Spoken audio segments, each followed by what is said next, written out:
on who the N12 ultramarathon is.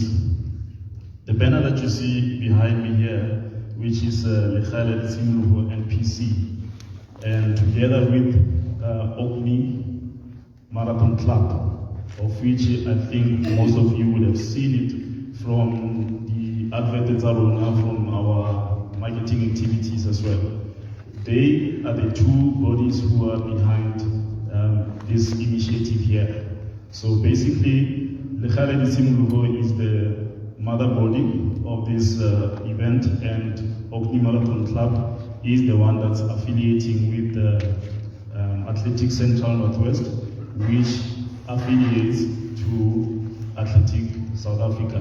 So that is the structure behind this event. And just to quickly tap on one of the questions about the inclusivity of or development of communities. Lekhaled Simluho as an NPC is the body that is going to be taking care of such matters after we have grown to our desired outcomes. And let me just quickly go through some of the questions I can be able to answer on behalf of the LOC. Now, there was a question that was raised about the awareness or the information communicated to top runners. You must remember that the Northwest N12 Ultramarathon is still at its debut stage, and we have by all means made all possible means to communicate with these top runners. And I can give you rest assurance that they have been communicated with, and most of them are aware of it. But if you are a person who is interested into marathons, or you know about marathons, you'll be able to understand just how sensitive the running fraternity is. They're very sensitive people, because there's been a whole lot of mishaps when it comes to payments and all of that. That athletes are not being able to be paid with all the other marathons that we've seen coming and failing. And can I just make an assurance that we are not one of those, and we not even want to be associated with anything of that matter. So I think it's only fair to give these top runners, or to give the top athletes a chance to be able to get to know us, get to be able to know, or get to be able to see what we are all about before they can be able to make a decision to be part of this, of the N12 Ultramarathon family. And then there was a question about the prizes, saying that the gentleman there was asking, why are we paying only the top 5 winners from the categories? Now, it goes back to saying that we're still at our debut stage, and to be organizing a marathon of this nature, especially with the prizes that we'll be giving for the top runners, I'd say it comes back to say that we're still at our debut stage, and we will be building up to the second edition, which is the 2023 edition, whereby we will be awarding prizes from the first up until 10th. So for this year, it's unfortunate that we can only be, our budget constraints and our resources are only going to be limiting us to be able to pay from first prize to fifth prize. And then there was a question also of inclusivity of the disabled communities. If you go back to our timelines, if you go back also to our website and all of our information sources, you'll be able to see that there are portions where we mention the participation of the disabled communities. And I don't think it was by luck, but it was from a plea that was heard by our leaders, that we saw the changes, and we saw the renovations, and we saw all the preparations that have been happening throughout the N12 line, between Poch and Klerksdorp. And I should say a very big shout out to our municipalities, to Sandal also. We are very grateful about all the changes that have been happening. And we really thank you, Majolo. That's a very good work. And, oh yeah.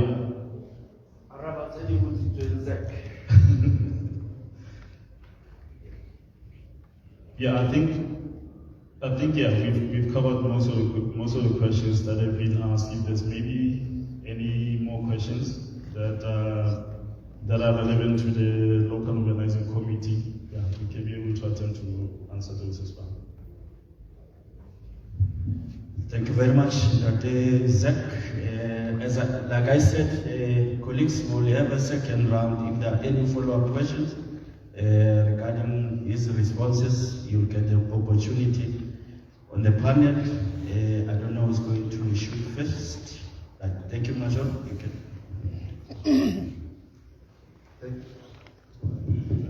Oh, okay. I must put it closer. Thank you very much for the questions. You know, you've asked very difficult questions because we, like Zeb has already said, this is the beginning, and the questions are of a nature of something that has always been there. But we'll try and answer those questions. Maybe the first question that I need to deal with is a political buy-in. This is a provincial event or a marathon. It's a provincial marathon. It has targeted N12 for various reasons. The first reason, you acknowledge the fact that N12 connects 4 provinces. There is no other route that connects 4 provinces. It's N12. Now, N12 has been declared as a treasure route. Now, we try to tap into that opportunity and also promote the purpose of N12 being a treasure route. So, there is an absolute political buy-in. It's unfortunate that the cabinet, provincial legislature is sitting today. That's why the MEC could not be here. And from ourselves, all three mayors who are affected by this marathon, at some point we were under one roof to discuss our various involvement. You will notice that there is a total buy-in by the JP Max municipality. There's a total buy-in by the city of Matosane, the only city in the province. And there's also a buy-in by the district, which is Dr. Kenneth Governor. Now, because this event is not happening in any of the other districts, that is why it is a provincial event. It allows other athletes from other districts. Now, we are launching this one, and it's going to be a challenge to other districts to prepare themselves to say, come the following year, they must then bring their athletes to participate in this particular event. And I know that certain things, there will be improvement on those things, especially on the budgetary constraints that we have to look into and extend our bracket of prize giving. Now, there is no doubt that we represent that space of the political buy-in as the political heads of these 3 municipalities. So the absence of the premier does not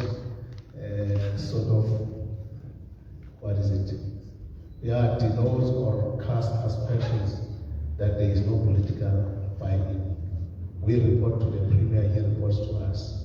So that whole line of communication is open as far as that is concerned. The other thing, yes, it is true that number one, undoubtedly so, there is a a tourism boost. But in terms of how the setup has been made for that particular day of a marathon, there will also be opportunities for small businesses to be able to generate some form of income from the marathon itself. Some of them will be selling merchandise, some of them will be selling food, some of them, all different kinds of small trades that will take place. For example, before athletes depart JB Max or Potchefstroom, there will be a point where everybody will be assembling. And when they finish in Matlosana, there will be a cool-off point where they will be seated there, interact with people, buy whatever they need to buy, or relax, and then there will be some form of a benefit. Now, the biggest problem that we are having, we are actually trying to bring back sports, one as an economic booster, but secondly, it must also build bridges between races. We know that we are one of the districts that still experience interracial hatred. If you speak of racism, you still find it evident, JP Max, for example. So we want to build those bridges through sports and begin to build a united community.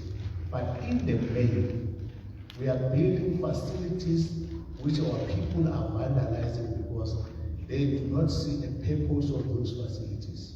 If you go to Ghana, for example, people are taking the stock nonsense that is fencing the stadium, they are building their own sheds. Now, you can't blame the municipality when people are actually vandalizing their own asset. Now, once there is this problem, this type of activity, there will be an optimal usage of the asset and there will be value added to the assets that we are now building. We have many stadiums that have been built them, have been vandalized by the very same community because there was no optimal usage. People could not use them because they don't know why they prepare themselves. It's only us who want to say, okay, I want to maintain the shape, you see. But people who have a vision, who want to take athletics as a career, then they will be able to protect those facilities and make use of them in a proper way. Now it also says to us as municipalities, all three municipalities, we now have an obligation to prioritize these facilities so that come the next year, we are able to sustain what we have started. We are able to produce high athletes of quality because of the type of facilities that we are providing. I think that I've already dealt with the involvement of other districts, the involvement of schools as well. It will also be something that will be phased into the marathon itself, so that we are able to cover and actually assist our young kids who build athletes at a young age. But for now, we do not have such a platform where we would say, okay, let's go to schools, let's develop athletes, and where do we take them? It was becoming a problem. Now we now have a solution to say, if we build athletes from a school level, where are we taking them? And at least there's a light for young athletes of Dr. Kenneth Kamuka and other districts, of course, especially athletes of the province. We have many athletes that are currently representing us at various levels of competitions. Now we want to build a platform where we are able to develop them properly. And then this will also encourage athletes themselves to start these foundations. Because we can't say people must start foundations. It must come from their heart. I mean, one gentleman there has just mentioned that he's training young people. He may want to develop that kind of a training into a form of a foundation, because he knows that there is somewhere where. Oh, okay. I thought I've spoken too much now, you know.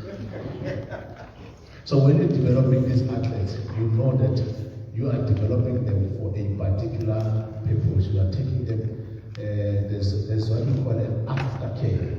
To say you're preparing them for this race. Obviously, the winners of this race will also be ready to participate in our corporate marathon. So at least there's some form of development channel that we're trying to build. So individual sport people will then develop those foundations. It cannot be our responsibility to develop.